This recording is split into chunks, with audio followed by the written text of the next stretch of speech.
क्या आपने कभी किसी ऐसे बच्चे के बारे में सुना है जो हमेशा एक ही उम्र का रहता है? ये कहानी है एक ऐसे बच्चे की जो 150 साल का था लेकिन हमेशा सिर्फ 5 साल का ही दिखता था। एक छोटा सा गांव था धर्मपुर, जो पहाड़ों और घने जंगलों के बीच में था। यहाँ हर चीज अजीब तरीके से दिखती थी। गांव के लोग अपनी जिंदगी शांति से जी रहे थे, लेकिन एक बात जो हर किसी को परेशान करती थी वो थी एक छोटा सा बच्चा जो हर जगह घूमता रहता था। उसका नाम था रोहन। एक प्यारा सा 5 साल का बच्चा। उसका चेहरा गोल मटोल था, छोटी छोटी उंगलियां और एक अजीब सी मुस्कुराहट थी। सब लोग उसे प्यार देते थे, लेकिन एक अजीब बात थी। गांव के सबसे बुजुर्ग लोग भी कहते थे कि जब वो छोटे थे तब भी रोहन ऐसा ही दिखता था। कोई नहीं जानता था कि वो कब पैदा हुआ था। ना उसके माँ बाप थे, ना कोई रिश्तेदार। लेकिन हर 10 से 15 साल बाद नए लोग आते और नए लोग जाते, पर रोहन बिल्कुल वैसा का वैसा ही रहता।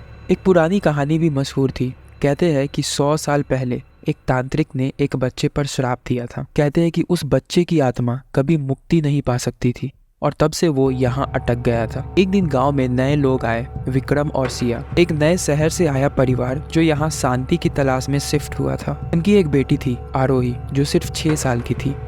जल्द ही आरोही और रोहन की दोस्ती हो गई, लेकिन जब सिया ने रोहन को देखा उसके अंदर एक अजीब सी घबराहट होने लगी। एक रात सिया ने पुराने गांव के एक बुजुर्ग बाबा केशव से रोहन के बारे में पूछा।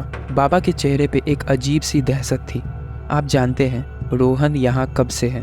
सिया ने पूछा। बाबा ने धीरे से कहा, जब मैं छोटा था तब भी रोहन यही था।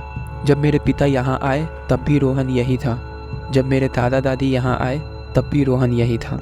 वो बड़ा नहीं होता और जो उसका सच जान जाता है वो जिंदा नहीं रहता। सिया के हाथ से पानी का ग्लास गिर गया। ये कैसे हो सकता है?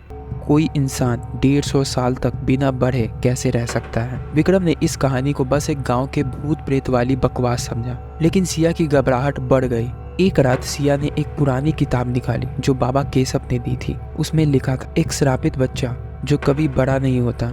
जिस भी परिवार के साथ वो गहरा रिश्ता बनाता है, उस घर के लोग एक एक करके गायब होने लगते हैं। सिया ने तुरंत आरोही के रूम में जाकर के देखा। आरोही नहीं थी। सिया और विक्रम ने पूरी रात उसे ढूंढा। जब सिया गार्डन में पहुंची, उसने देखा रोहन वहीं खड़ा था, मुस्कुरा रहा था। उसके हाथ में आरोही का एक रिबन था। सिया का दिल घबरा गया। रोहन, आरोही कहाँ है? सिया चीखी। रोहन ने सिर्फ एक बात बोली, आरोही भी अब हमारी तरह हो गई है।